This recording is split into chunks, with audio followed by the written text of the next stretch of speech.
జిల్లా పాయకరావుపేట ఎన్నికల ప్రచారంలో మంత్రి నారా లోకేష్ మాట్లాడుతున్నారు. లైవ్ లో చూద్దాం. మన ఎక్స్ట్రా పేపర్లు తీసుకుంటాం. అట్లా మోడీ గారు ఎఫిడవిట్ వేసినప్పుడు ఎక్స్ట్రా కాగితాలు తీసుకున్నారు. రిటర్నింగ్ ఆఫీసర్ అనుకున్నారు ఎందుకు తీసుకుంటున్నారా అని. అన్ని కేసులు ఉన్నాయి, 31 కేసులు ఉన్నాయి.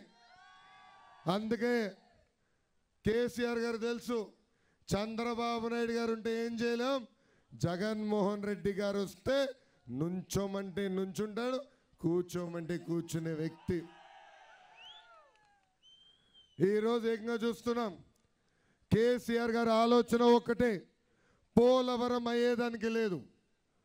పోలవరంలో ఉన్న 30 మండలాలు వెనక్కి తీసుకోవాలని ప్రయత్నించే వ్యక్తి కేసీఆర్ గారు.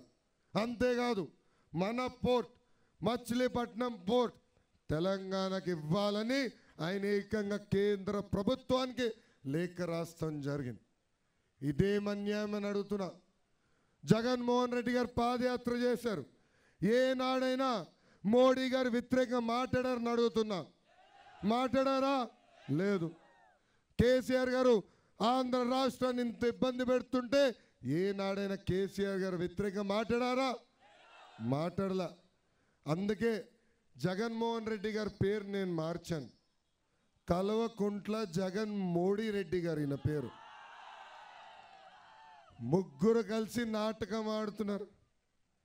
దౌర్భాగ్య స్థితి ఏంటంటే ఈరోజు ఆ పార్టీ ఒక అద్భుతమైన డ్రామా కంపెనీ అయిందండి. నాటకాలు వేసే కంపెనీ అమ్మా. మనం చూసాం కోడి కత్తి వ్యవహారం. ఇంత చిన్న కత్తి, స్క్రిప్ట్ రాసిందేమో కేంద్ర ప్రభుత్వం, యాక్షన్ జరిగిందేమో విశాఖపట్నం ఎయిర్పోర్ట్లో. గుచ్చింది ఎవరు? వైకాపా కార్యకర్త. కానీ అల్జడి సృష్టించడానికి ప్రయత్నించారు, ప్రజలు స్పందించలే. మన దర్యాప్తు సంస్థ సిబిసిఐడి దర్యాప్తు చేస్తుంటే వద్దంట. మన సెక్యూరిటీ కావాలా, మన పైలట్లు బండ్లు కావాలా, మన ఎస్కాట్ బండ్లు కావాలా, కానీ మన పోలీసులు దర్యాప్తు ఏజెన్సీ వద్దంట. ఎన్ఐఏని తీసుకొచ్చారు.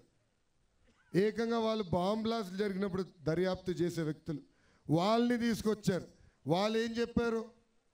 మీ కార్యకర్తనే గుచ్చాడ్రా బాబు అని వాళ్ళు చెప్పారు. ఆ డ్రామా అయిపోయింది.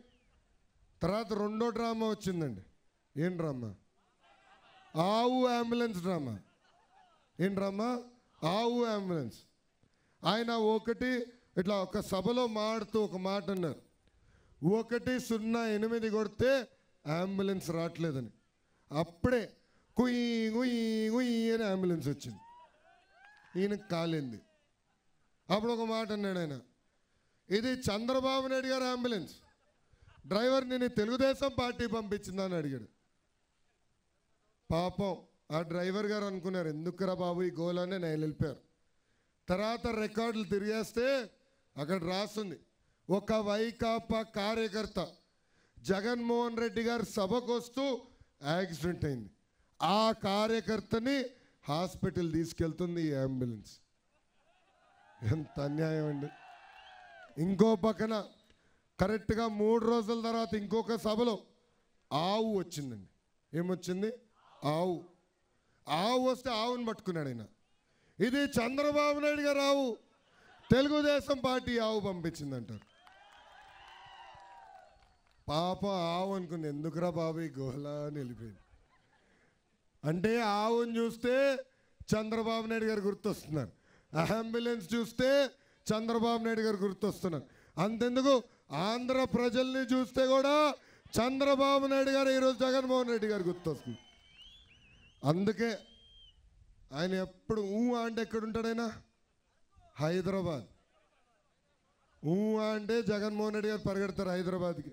లోటస్ పాండ్లో ఉంటాడు. మన అమరావతి ఏదమ్మా? అమరావతి కదా. మన రాజధాని ఎక్కడ? అమరావతి కదా. అక్కడ ఉండాలి కదా ఈయన, కానీ ఉండరు. అంటే హైదరాబాద్కి వెళ్తారు. ఎందుకంటే ప్రజల్లో చూసాక అర్థమైపోయింది చంద్రబాబు నాయుడు గారే మళ్ళీ ముఖ్యమంత్రిగా రాబోతున్నారని.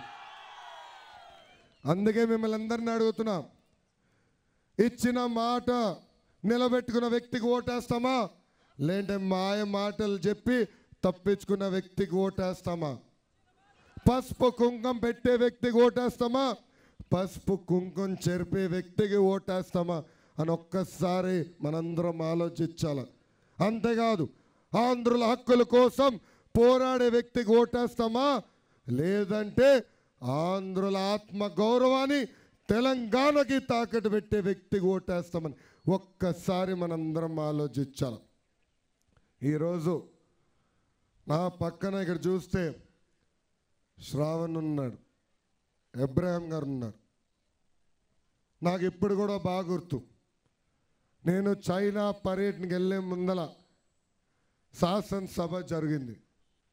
శాసనసభ అయిన తర్వాత ఆ రోజు సెషన్ అయిన తర్వాత సర్వేష్ అన్నతో నేను భోజనం చేశాను. ఇప్పుడు కూడా చాలా బాధేస్తుంది. ఆయన ఒకే మాట అన్నారు, అప్పుడు కూడా ఇన్ని కాగితాలు పట్టుకుని తిరిగిన వ్యక్తి, మీ రోడ్ల కోసం, మీ ఇల్లు కోసం, మీ తాగునీటి స్కీముల కోసం అహర్నిశలు పోరాడిన వ్యక్తి సర్వేష్ అని ఈ సభాముఖం తెలుపుతున్నాను.